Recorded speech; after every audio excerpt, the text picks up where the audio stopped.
Out of the strike with no end date in sight. Look at them picket. Sacramento City Unified teachers hitting the picket lines today. Schools are closed and will stay that way for more than 40,000 Sacramento City students until there's a deal reached with the district. The superintendent telling CBS 13 within the last hour he believes the offer on the table is fair. CBS 13's Madison Keevy is live at John F. Kennedy High School tonight getting answers on what's been offered. Madison.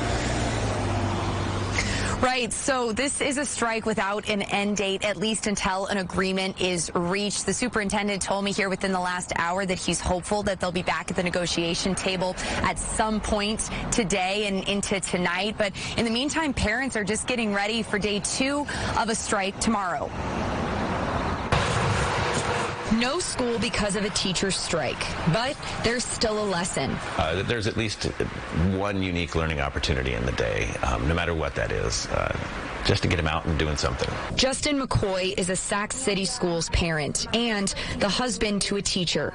He believes this strike will last longer than a day. And I've watched as my wife has worked countless hours through COVID with no contract, as the promised COVID precautions for her classroom were never delivered, where she is responsible for keeping her classroom clean, and if she doesn't, it doesn't happen, where there is no more hand sanitizer, there's no filters, there's no new ventilation. From home to the park, other families are making it work. Oh, everybody's having a hard time. There's an offer on the table from the district, posted publicly yesterday.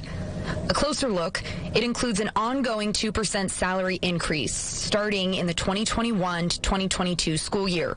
Increased pay for substitute teachers and nurses, like a 25% increase to the daily rate for subs this year, and $150 per hour extra for nurses who took on extra work.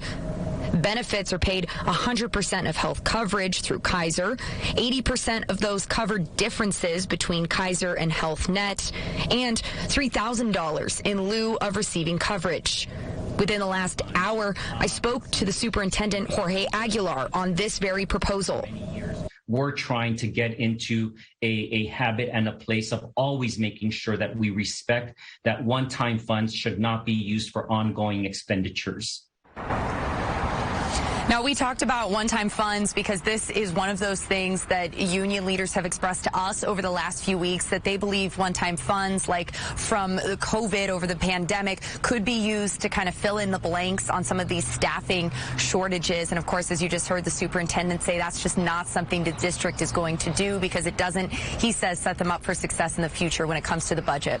Yeah, talks broke down about 8 o'clock last night. Hopefully they'll continue talking beyond that tonight and reach a deal. Madison, thanks. Let's get reaction now tonight. Sacramento Mayor Darrell Steinberg.